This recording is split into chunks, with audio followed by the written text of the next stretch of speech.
Good morning everyone, welcome back. Today I'm going to do an oil change, oil and oil filter change.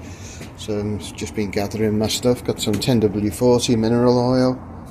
So it's not a synth or semi-synth, it's the full mineral oil there. Got a cat litter tray which is nice and big, ideal for catching the oil. Got a funnel for filling, new filter.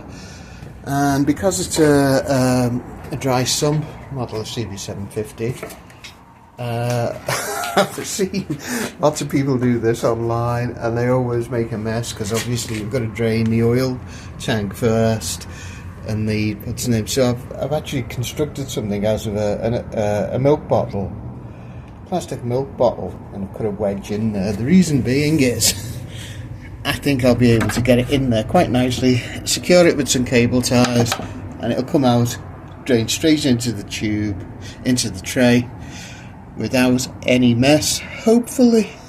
So we'll see. And because it is flexible, you get a good kind of connection there. But before I do any of that, I'm going to stick the spark plugs in. Yesterday. I've not torqued them up yet, so I've just been checking on the torque settings, and I'll torque them up now. What I would say about torque settings, obviously I've got the Honda workshop manual, and you go through them, and these things are never really that straightforward. You get and I guess because it's primarily aimed at the American market, they put things in foot-pounds, so I have to do conversions. And there's certain things that, sometimes it's just not in the workshop manual, and you make the mistake, and I've made the mistake of asking people on Facebook, on the CB750 forums, and if there's one thing that gets people going, it's torque settings, and I don't understand why. You get these people who say they don't use them.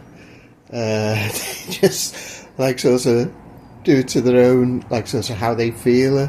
But obviously that can't be replicated, and plenty of people kind of shear bolts and fastenings by over torquing. So obviously it's best to under torque.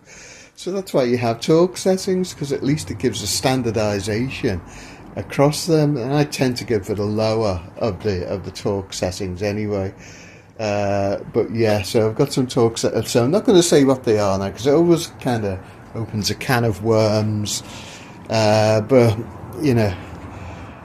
I do recommend using a torque wrench, so I think it's the professional way to do it. Okay, I've rigged up my milk bottle funnel underneath. I've secured it with some cable ties so it's not really moving, but it's flexible enough. The best thing about it is with it having a wide opening, obviously it's a milk bottle, the oil's going to flow through it quickly, because when I've seen this done with funnels, because the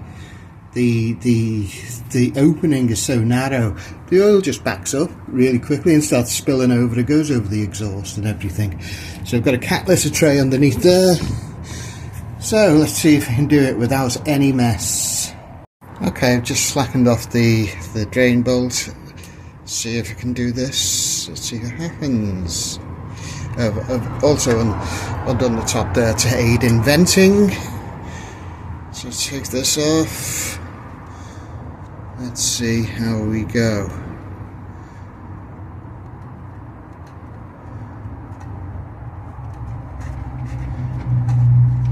Hey, look at that.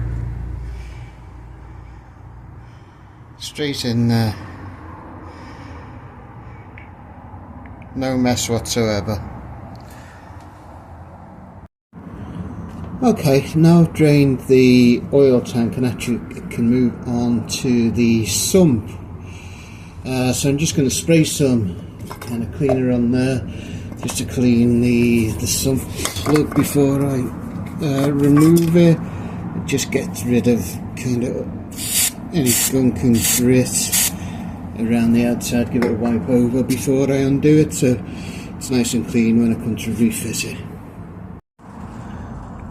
Okay, and with my cat litter tray back in place. I'm going to attempt, see if I can, to undo this 17mm socket on there.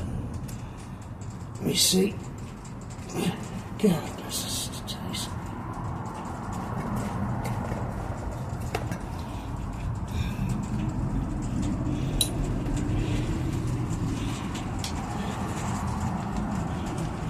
I did say that the guy who's, I say a guy, but it might not have been a guy, it's a girl, but the person who's owned this before me loved. Oh, bloody hell. Give me a minute. Okay, I'm slapping that off. Again, needed the heat gun on it. Sorry about the camera. But let's see if we can get this going. Take this one out.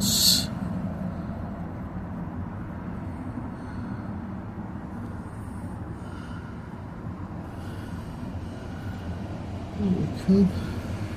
Hey, well done. Good. Onto the oil filter thing. I had to say, I had to get the heat gun on this. Over tightened again. It's coming off now anyway. And there we go. So the old filter's in there. I'll take that out, clean out the housing, let that drip away happily. And looking at the old filter, everything looks okay actually. And looking in the housing itself, there's a little tiny bit of gunk, but no steel filings or anything like that. The thing that I was kind of expecting, there's a spring there which is goes behind the filter, but there should actually also be a washer. Now it's not in here. Apparently it's not uncommon not to find the washer because it sits against the spring. And what I understand a lot of people do when they do their first oil change, or when they did their first oil change in the 70s, the washer would stick to the filter and they'd throw it out. So basically it's been used without the washer, so it's perfectly serviceable. But I'll have a look amongst my stuff to see if I've got something that would serve the purpose. Otherwise it's going to be without as a sans washer. But yeah, that's okay. Just giving the filter housing part a bit of a clean and some petrol. Not looking very good now. It's purely I had some old petrol lying around, easy to clean with. I know a lot of people use like modern sprays and everything like that, but in the old days we used to use petrol to clean things up. Can start reassembling stuff now actually, so okay. New crush washer for the, what do you call it? Something. Yeah. I've just reassembled the oil filter in the housing, put the new oil filter in the housing, and what I like to do, obviously I've oiled the new O-ring, but I also like to oil the actual filter itself. I've seen a lot of people put them in dry, but I was always taught to kind of oil them up before they go in, so they've already got a coating of oil in there. So hopefully that'll be okay. So I've replaced all the plugs on the filter housing, on the sump and on the oil tank, torqued them up to the correct torque, and I'll now fill it with oil and just check that everything is oil tight. This is how much I got out of it. So these are nut bottles, so this is the old oil I got out of it actually. So time to fill it up and see how I go.